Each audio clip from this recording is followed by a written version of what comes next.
চট্টগ্রামে গত ২ নভেম্বর অভিনেত্রী মেহজাবিন, ২৫ জানুয়ারি টাঙ্গাইলে পরীমনি, সর্বশেষ ২৮ জানুয়ারি অপু বিশ্বাস কামরাঙ্গীরচরে শোরুম উদ্বোধন করতে পারেননি।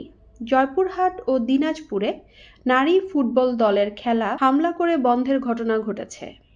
সাম্প্রতিক সময়ে বাংলাদেশের এই ৫টি স্থানে হামলার ঘটনায় নিন্দা ও সমালোচনার ঝড় উঠেছে।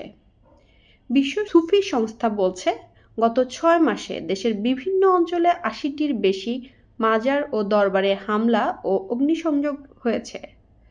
এসব ঘটনার সাথে জড়িত অনেকের একটি সাধারণ পরিচয় হলো, হয় তারা ইসলামিক রাজনীতির সাথে জড়িত অথবা ইসলামিক রাজনীতির সমর্থক। বিক্ষুব্ধ মুসল্লি, বিশেষ করে তৌহিদি জনতার নামে বারবার এই ঘটনাগুলো ঘটছে। কিন্তু এই তৌহিদি জনতা কি নির্দিষ্ট কোনো দলের সদস্য বা সমর্থক? স্থানীয় সাংবাদিক ও প্রশাসনের বক্তব্যে একটি বিষয় স্পষ্ট যে এই তৌহিদি জনতা বিভিন্ন ইসলাম ভিত্তিক দলগুলোর সদস্য, কর্মী বা সমর্থক।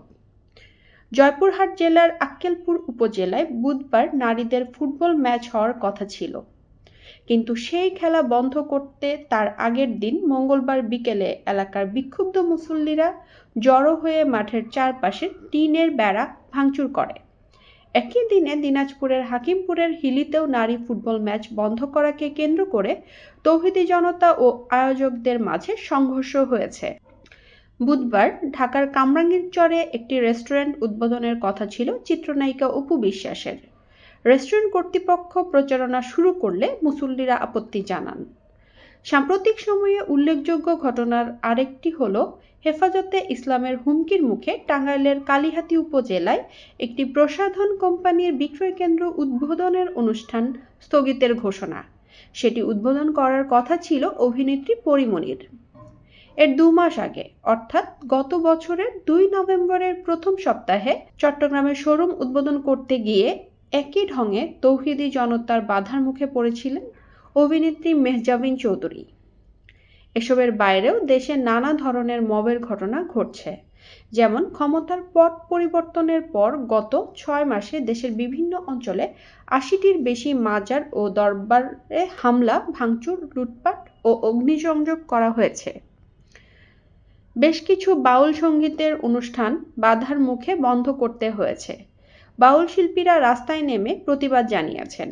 সাম্প্রতিক সময়ে দেশের নারীদের বিভিন্ন বিনোদনমূলক কর্মকাণ্ডে কয়েকটি বাধা প্রদানের ঘটনায় গভীর উদ্বেগ প্রকাশ করেছে অন্তর্বর্তীকালীন সরকার। বিশেষ করে সম্প্রতি মেয়েদের ২টি ফুটবল ম্যাচ পরিচালনার ক্ষেত্রে যারা বাধা প্রদান করেছে তাদের এই কর্মকাণ্ডে নিন্দা জানায় সরকার। নারীরা বাংলাদেশের নাগরিক এবং পুরুষদের মতোই সমানভাবে মানবিক ও নাগরিক অধিকার ভোগ করবে। কেউ নারীদের অধিকার লঙ্ঘন করার মতো ঘটনায় সম্পৃক্ত হলে বা এই ধরনের বেআইনি বিধিনিষেধ আরোপের সঙ্গে যুক্ত হলে তিনি বা তারা দেশের প্রচলিত আইনের যথাযথ ব্যবস্থার মধ্যে পড়বেন। অন্তর্বর্তীকালীন সরকার যে কোনো গোষ্ঠীর নাগরিকদের প্রতি বৈষম্য ও নিপীড়নের যে কোনো প্রচেষ্টার বিরুদ্ধে কঠোর ব্যবস্থা নেবে।